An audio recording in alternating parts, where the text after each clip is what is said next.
ऐसे बच्चे जो कोटा और देश के विभिन्न शहरों में आईआईटी जेईई और नीट की तैयारी कर रहे हैं,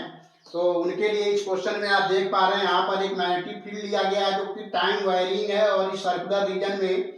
time wiring time dependent magnetic field लिया गया है और magnetic field inside the circular region है। यानी मैग्नेटिक फील्ड का डायरेक्शन ये है इनसाइड द सर्कुलर रीजन, अंदर की तरफ मैग्नेटिक फील्ड लिया हुआ है और टाइम डिपेंडेंट है यानी टाइम के साथ वेरी कर रहा है। ए रेडियस का सर्कुलर रीजन है जिसमें मैग्नेटिक फील्ड टाइम के साथ वेरी कर रहा है और यहाँ पर आपको सेंटर से r डिस्टेंस पर p पॉइंट पर इंड्यूस्ड इलेक्ट्रिक फील्ड निकालना है। इंड्यूस्ड इलेक्ट्रिक फील्ड, जैसा कि आप जानते हैं कि time varying magnetic field creates time varying electric field and time varying electric field creates time varying magnetic field, और ऐसा आप इलेक्ट्रोमैग्नेटिक वेव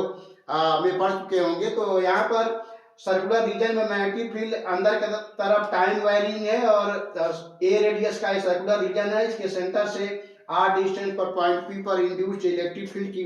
वैल्यू बताना है। तो आप क्या करेंगे, यहाँ पर एक सर्कुलर रीजन ऐसे बनाएंगे और इस सर्कुलर रीजन का एरिया होगा, इस एरिया में मैग्नेटिक फ्लक्स की चेंजिंग होगी और इस मैग्नेटिक फ्लक्स की चेंजिंग और ईएमएफ ई डॉट डीएल का क्लोज इंटीग्रल इक्वल टू, आप इसको लिखेंगे minus D by D T of magnetic flux. इस रीजन में जो मैग्नेटिक फ्लक्स बन रहा है सर्कुलर रीजन में, उसका टाइम डेरिवेटिव यहाँ पर इस सर्कुलर लूप का लेंथ और इंड्यूस इलेक्ट्रिक फील्ड जो है इस पॉइंट P पर जनरेट होगा, उसका dot product change in flux in this circular region के टाइम नेगेटिव रेट के बराबर होगा और इसको सॉल्व करके पॉइंट P पर हम इंड्यूस इलेक्ट्रिक फील्ड का वैल्यू निकाल सकते हैं। क्योंकि सेंटर से r दूरी पर है तो ये क्लोज इंटीग्रल की वैल्यू आ जाएगा इलेक्ट्रिक इंड्यूस इलेक्ट्रिक फील्ड और डीएल, ये जो होगा दोनों सेम डायरेक्शन में होंगे, इलेक्ट्रिक फील्ड भी इसी दिशा में और डीएल भी इसी दिशा में, इसलिए थीटा जीरो होने की वजह से डॉट प्रोडक्ट की वैल्यू ई डीएल आएगा और डीएल का इंटीग्रल करेंगे तो 2 पाई आर आएगा। ये जो टोटल आर रेडियस का सर्कुलर लूप है इसका लेंथ होगा 2 पाई आर और यहाँ पर आ जाएगा minus D by D T of total area of this circular loop और वो हो जाएगा pi A square into time varying magnetic field, ये टाइम वेरिंग मैग्नेटिक फील्ड। अब आप यहाँ से induce EMF induce electric field की वैल्यू निकालेंगे तो पाई से पाई कैंसिल हो जाएगा, तो यहाँ पर मिलेगा minus D by D T of B और ए स्क्वायर बाहर आ जाएगा क्योंकि वो कांस्टेंट है, इस सर्कुलर रीजन का रेडियस कांस्टेंट है तो ए स्क्वायर बाहर आ जाएगा माइनस के साथ और आर जो है यहाँ नीचे आएगा। तो इस प्रकार पाई से पाई कैंसिल हो गया और 2 भी यहाँ आ जाएगा। तो अब आप देख रहे हैं d by D T of magnetic field जो कि टाइम वेरिंग है, तो इंड्यूस इलेक्ट्रिक फील्ड की value minus a square upon 2 bar d by D T of varying magnetic field. तो इस प्रकार इंड्यूस इलेक्ट्रिक फील्ड जो है 1 बाई आर के प्रोपोर्शन में वेरी कर रहा है, यानी जैसे ही आप सेंटर से दूर जाएंगे वैसे इंड्यूस इलेक्ट्रिक फील्ड मैग्नीट्यूड में घटता जाएगा। अब अगर मान लीजिए यहाँ पर अगर आप निकालना चाह रहे हैं अंदर आर पॉइंट पर इंड्यूस्ड इलेक्ट्रिक फील्ड, तो इसको हम कहेंगे ई इनसाइड।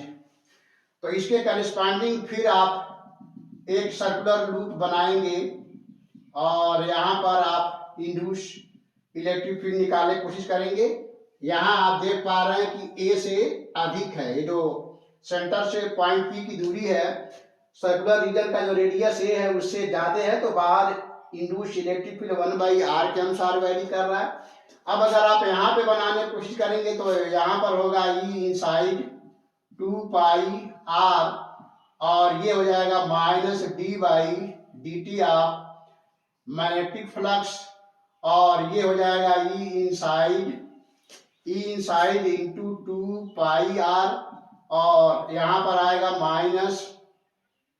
अब इस छोटे वाले सर्कुलर रीजन का एरिया हो जाएगा पाई आर स्क्वायर और डी बाई डी टी आप बी करेंगे।